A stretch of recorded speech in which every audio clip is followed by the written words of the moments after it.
భూమి, ఏంటి అలా చూస్తున్నావు? నీ సిస్టర్ వచ్చింది. మీరిద్దరూ ఈ రోజు నుంచి అక్క చెల్లెళ్ళు మాత్రమే కాదు, ఫ్రెండ్స్ కూడా. భూమి, తనకి షేక్ హ్యాండ్ ఇవ్వు. అను, నువ్వు కూడా. Hi sister.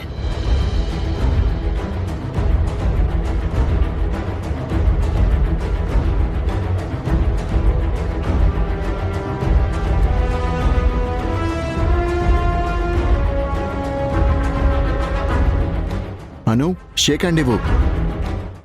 ఏంటమ్మా, ఇన్నాళ్ళు నా పెంపకంలో నేర్చుకుంది ఇదేనా? భూమి షేక్ హ్యాండ్ ఇస్తుంది కదా. ఎప్పుడైనా తెలిసిన వాళ్ళైనా తెలియని వాళ్ళైనా పలకరించగానే వెంటనే మనం రిప్లై ఇవ్వాలి.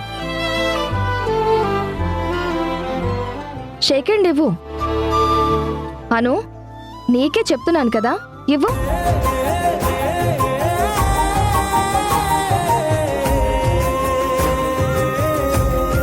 ఈ రోజు నుంచి మీ ఇద్దరు ఒకే క్లాస్లో కూర్చుంటారు, ఒకే బెంచ్లో కూర్చుంటారు. ఇద్దరు పోటీ పడి చదువుకోవాలి, ఓకేనా?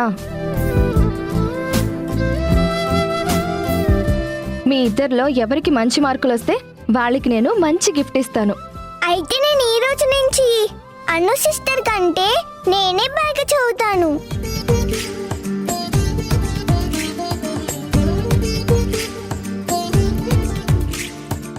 ఏంటను అలా చూస్తున్నావు? నువ్వు భూమి కంటే బాగా చదవ్వా? నేను భూమి కంటే ఎప్పుడూ గ్రేటే. అయినా నేను ఈ స్కూల్కి వచ్చింది భూమి కోసం కాదు, నా కోసం. నా కోసం నేను చదువుతాను తప్ప ఒకరి కోసం నేను చదవను. అమ్మా అను, ఏంటి అలా మాట్లాడుతున్నావు? రాజేష్ గారు, తన మాటలు కఠినం కానీ మనసు చాలా మంచిది. భూమి, ఏదున్నా సరే మీరిద్దరూ కలిసే ఉండాలి. క్లాస్లో ఏ సమస్య వచ్చినా మీరిద్దరూ కలిసి సాల్వ్ చేసుకోవాలి. అను, అను, క్లాస్కి టైం అవుతుంది, ఇద్దరూ కలిసి వెళ్ళాలి. Bye daddy. Bye Anu. Anu, ఏంటి డాడీ ఒక్కరికే బాయ్ చెప్తున్నావు? నాకు చెప్పడం లేదు? నా మీద ఇంకా కోపంగా ఉందా? అయ్యో, అదేం లేదండి. మీరు కన్న తల్లి లాంటి వాళ్ళు, మీ మీదెందుకు కోపం వస్తుంది? అను, నువ్వు ఇలాగే ప్రవర్తిస్తే నిన్ను తీసుకువెళ్ళి మళ్ళీ సంధ్య గారి ఇంట్లో వదిలిపెడతాను. ఇప్పుడు నేనేం తప్పు చేశానని? క్లాస్కి లేట్ అవుతుందని వెళ్తున్నాను. Bye daddy. బాయ్ అమ్మా. బాయ్ అని నాకు చెప్పడం కాదు, భూమిని చెయ్యి పట్టుకుని తీసుకెళ్ళు. నేను వెళ్తానే అమ్మా. అరే, ఇద్దరూ చేతులు పట్టుకుని వెళ్ళండి.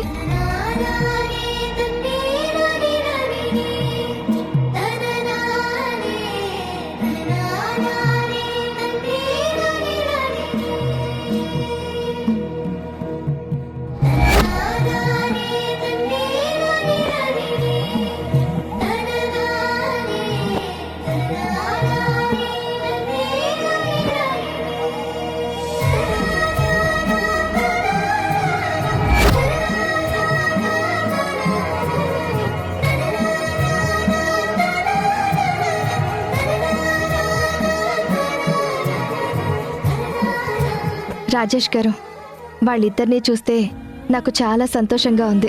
మీ కన్న కూతుర్ని మాకిచ్చి మీరింకో పాపని దత్తత తెచ్చుకున్నారు. ఇది ఎంతవరకు కరెక్ట్ అండి? రాజేష్ గారు, అది జరిగిపోయిన కథ. మళ్ళీ మళ్ళీ అది గుర్తు చేయకండి.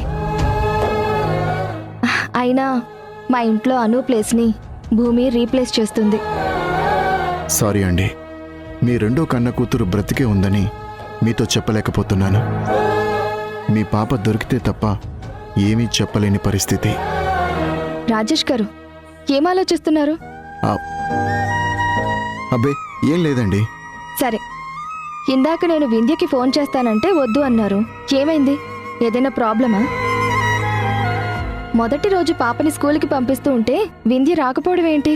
వింధ్య లేదండి, తను పుట్టింటికి వెళ్ళింది.